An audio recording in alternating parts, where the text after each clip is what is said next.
All right, here we go. I'm going to give you the latest update. Of course, APM advisory coming in from the Hurricane Center. And here's a look at our storm tonight. This is a Category 3 hurricane moving into the southern Bahamas. Almost every Bahamian island will feel the effects of this, as it is roughly 380 miles off the coast of South Florida at this point, and it appears to be getting better organized again tonight. So the forecast track taking it towards South Florida.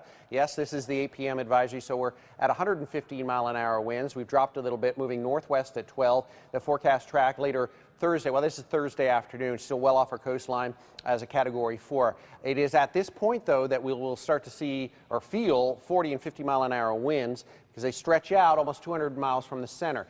Here's a track as we get into tomorrow evening. This is around 8 to 10 o'clock off the coast of Palm Beach County, you'll notice, but not even over Grand Bahama. It's this side of Grand Bahama. So this distance here is 65 miles. So we're looking at maybe 50 miles roughly for this storm off Palm Beach County, northern Palm Beach County, and then even closer, talking 30, 35 miles off the coastline of the northern Treasure Coast. And the new computer model, the Gfs that came in about an hour ago, is hinting that this may make a landfall on the northern Treasure Coast tomorrow night early on Friday. Everyone should be thinking that, actually, even though that's not the official forecast. This is an error cone, so we can easily see a track to the west or to the east of this. And you may be concentrating on this little dot here, this little icon. Not a smart move, because any subtle shift in this track toward the west, and you're dealing with a landfalling hurricane along the Treasure Coast, and there's less of a chance, but there is a chance even in Palm Beach County of seeing a landfall there. There's Friday 2 p.m. It's now on the official forecast made a landfall around Cape, and then after that lifts up across toward the Carolinas, off Charleston as a Category 2, and then wraps back around.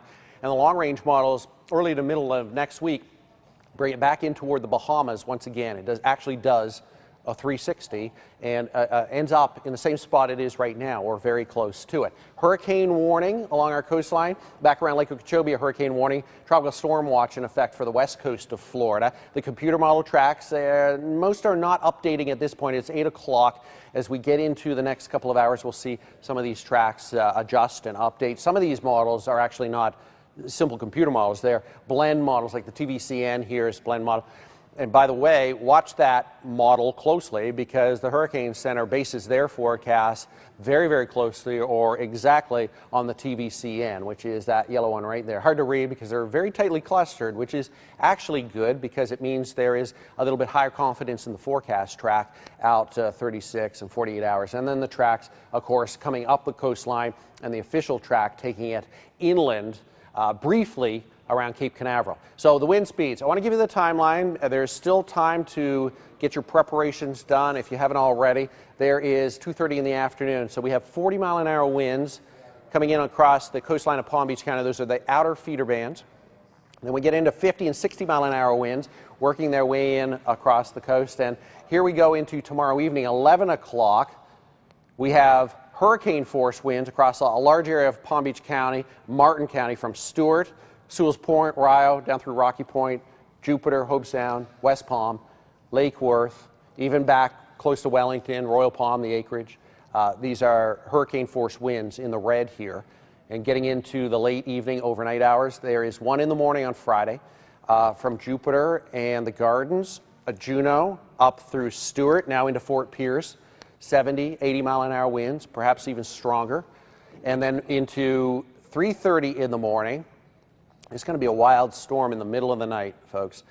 We are looking at a solid area of hurricane force winds across. Everyone in the Treasure Coast along the coastline is looking at the potential for hurricane force winds, and it doesn't taper off much even back through the western communities around the lake. And then it eventually starts to work north on Friday afternoon and evening, slowly. Our chances for tropical storm force winds, almost 100% now. So those are winds of 40, 50, and 60 miles an hour. And here are the probabilities for hurricane force winds above 50-50.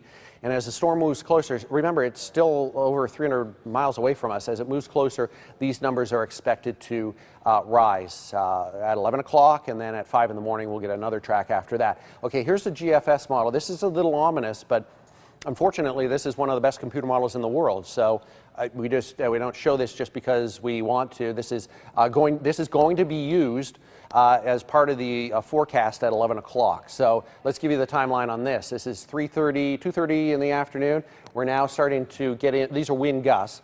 41 miles an hour along our coastline for the most part. Working into the evening, there's 10 at night. We're now almost 80 miles an hour. And as we go into the overnight, look at that, almost 100 miles an hour. There's the center's right here. So on this GFS model, it's made landfall around Vero, and we have now the winds elsewhere coming in from the northwest and the west. So on the southern side of this, and these are going to be some big winds too. We have obviously have 90 to 100 mile an hour winds here. That's overnight. 113 mile an hour winds at 5:30 in the morning. Those are wind gusts for Vero Beach, and we're getting down quite a bit less finally for Palm Beach County and Martin County, and then it works its way. Actually, let me go through Friday, because Friday it improves, but it is a slow improvement. There is 3:30, actually this is into early Saturday morning. We're still gusty winds for most of the Treasure Coast right through Friday and early Saturday. So this is just one model, but it gives you an idea of what we might be dealing with as the storm moves through. It's a little tough to watch for some, but I think a landfalling hurricane is possible on the Treasure Coast. It just is. Right now, the official forecast just has it 30 miles off the coast, so everyone should be thinking that this could shift another few miles. It has shifted west for the last 3 days.